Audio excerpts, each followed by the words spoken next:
प्रस्तुत है कमल संदेश में प्रकाशित अहिल्याबाई का विराट व्यक्तित्व के विशेषांक का ऑडियो संस्करण।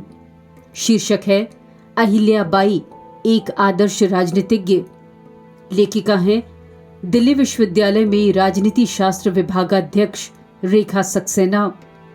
इस ऑडियो संस्करण के प्रस्तुतकर्ता हैं भाजपा संगवारी। एक आदर्श राजनीतिज्ञ नैतिकता, कल्पनाशील नेतृत्व और जनहित के प्रति अडिग समर्पण का प्रतीक होता है।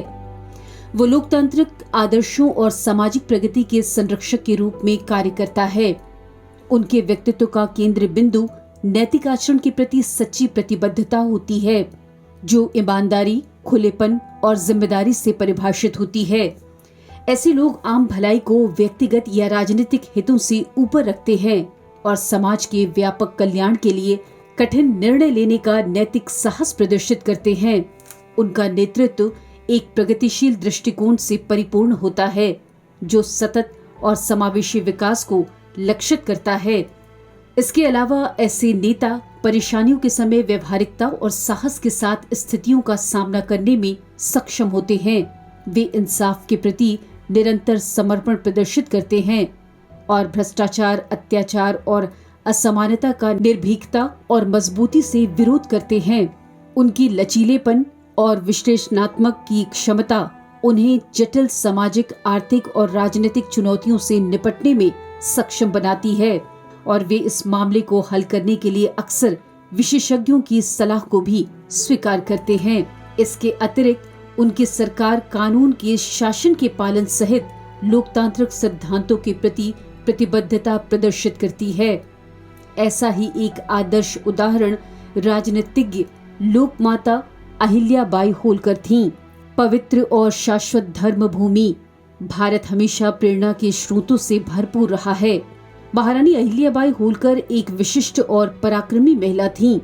उन्होंने भारतीय संस्कृति को सभी दिशाओं में उत्कृष्ट रूप से उन्नत किया और हिंदू परंपराओं व आदर्शों के अनुरूप एक आदर्श प्रशासनिक प्रणाली का निर्माण किया। उनका जीवन और शासन कल्याण के लिए समर्पित था। जब भी समाज और राष्ट्र के उत्थान की आवश्यकता हुई, उन्होंने तलवार उठाई और धर्म के ध्वज की हिफाजत करने के लिए अनगिनत नवीन, प्रेरक और ऐतिहासिक कार्यों का नेतृत्व किया। अहिल्याबाई होलकर का प्रशासन नैतिक शासन के प्रति गहन प्रतिबद्धता से परिभाषित था, जो परिवर्तनकारी नेतृत्व सिद्धांतों के साथ निकटता से मेल खाता है। परिवर्तनकारी नेता अपने अनुयायियों को प्रेरित और उत्थान करते हैं। वे सामाजिक और आर्थिक विकास को बढ़ावा भी देते हैं और साथ ही साथ उच्च नैतिक मानकों को भी बनाए रखने में सक्षम होते हैं। अहिल्याबाई की नीतियों में शासन का एक मात्र सुलभ दृष्टिकोण परिलक्षित होता है। वह अपनी प्रजा को अपने बच्चों के समान मानती थीं और न्याय, करुणा तथा समानता के साथ उनका पालन पोषण किया करती थीं। हिंदू परंपरा के धार्मिक सिद्धांतों के प्रति उनकी आस्था ने उनके शासन को नैतिक आधार प्रदान किया, जिसमें कर्तव्य, धर्म, हमदर्दी और सेवा को प्रमुखता दी गई।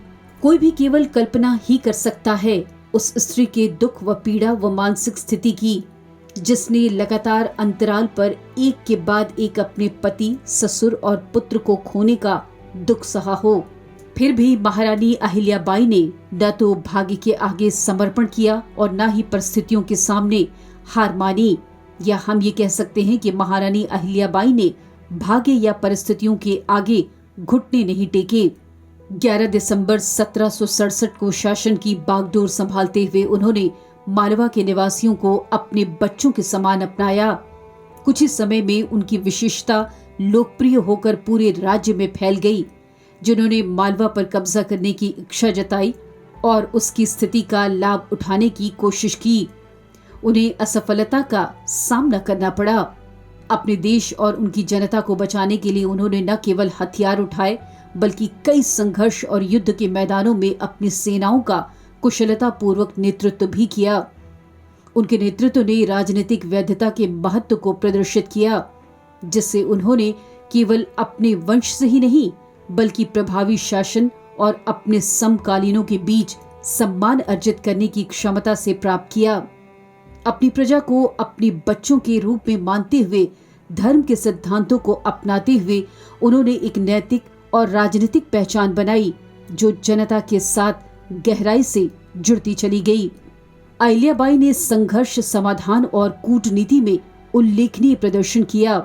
राघोजी भोसले और दादा राघोबा के साथ हुए प्रसंग जैसे सैन्य संघर्षों को टालने की उनकी क्षमता, उनकी सौम्य शक्ति और संवाद कौशल के रणनीतिक उपयोगों को उजागर करती है, जो आधुनिक अंतर्राष्ट्रीय संबंध सिद्धांत के प्रमुख तत्व माने जाते हैं।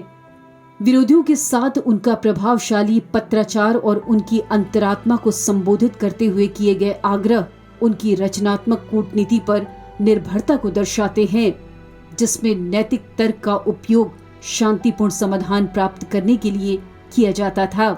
जब पेशवा राघोजी भोसले ने मालवा पर आक्रमण करने और कब्जा करने के उद्देश्य से अपनी सेना भेजी, तो महारानी अहिल्याबाई के केवल एक पत्र ने इस संघर्ष को रोकने में कामयाबी हासिल की।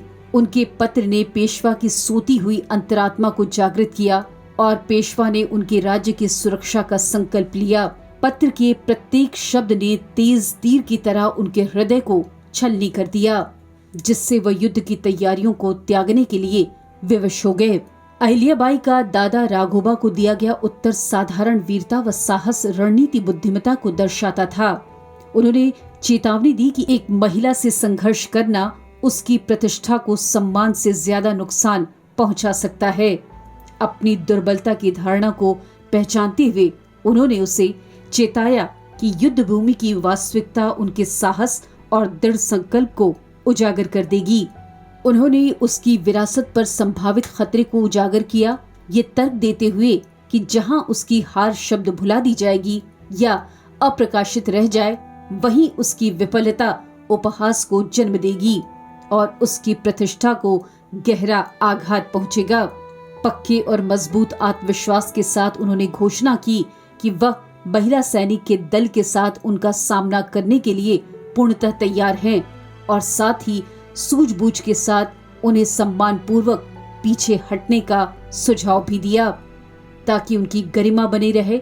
और उनका ये प्रभावशाली संवाद न केवल राघोबा को युद्ध में भाग लेने से रोकने के लिए सफल रहा, बल्कि अहिल्याबाई की बुद्धिमत्ता और कूटनीति के माध्यम से विजय प्राप्त करने की क्षमता को भी उजागर करता है। अहिल्याबाई ने न केवल युद्ध टाला, बल्कि एक दुश्मन को दोस्त में बदलकर इतिहास में अभूतपूर्व कूटनीति और नेतृत्व संबंधी विजय हासिल की। महारानी अहिल्याबाई में प्रतिभा को परखने की अद्भुत क्षमता थी। उनकी प्रशासनिक ढांचे में भागीदारी शासन के तत्व स्पष्ट रूप से दिखाई देते हैं। उन्होंने अपने चारों ओर योग्य सलाहकारों और सैन्य कमांडरों जैसे कि तुकोजी राव होलकर को रखा और न्यायिक व सैन्य मामलों में विशेषज्ञ परामर्श को सक्रिय रूप से प्राप्त किया। उन्होंने तुकोजी राव को सेना प्रमुख नियुक्त किया।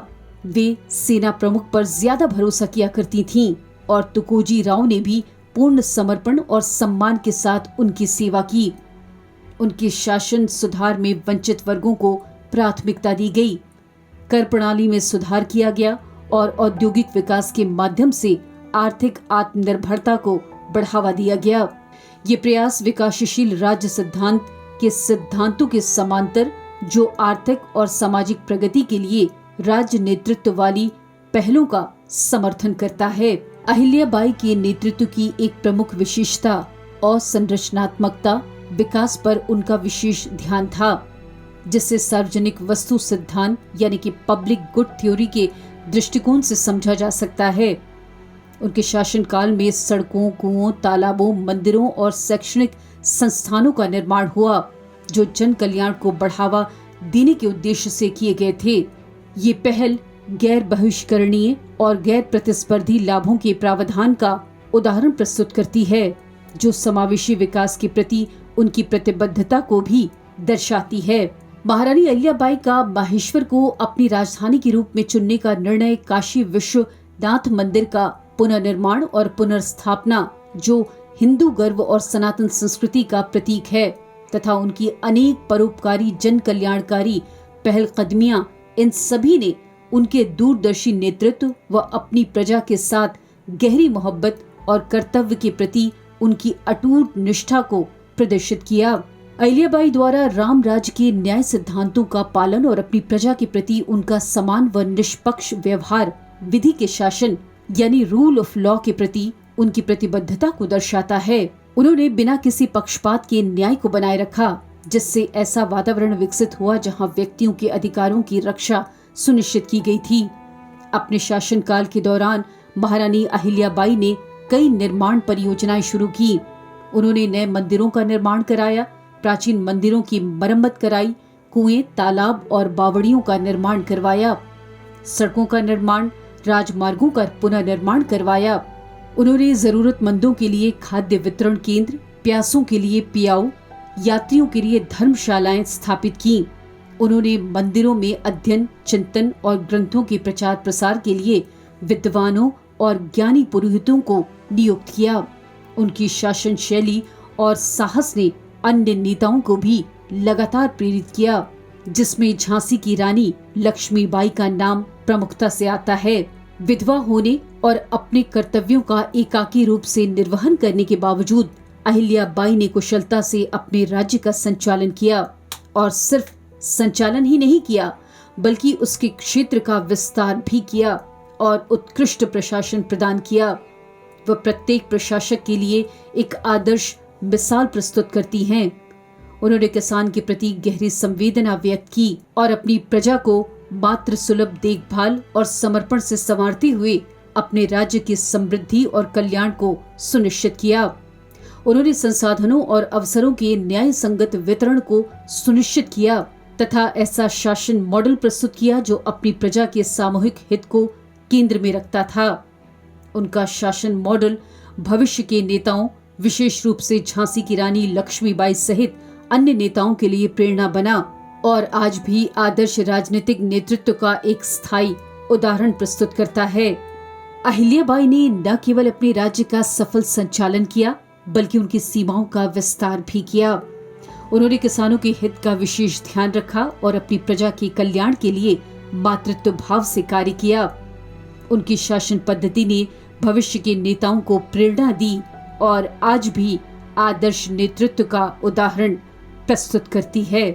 अभी आप सुन रहे थे कमल संदेश में प्रकाशित अहिल्याबाई का विराट व्यक्तित्व के विशेषांक का ऑडियो संस्करण।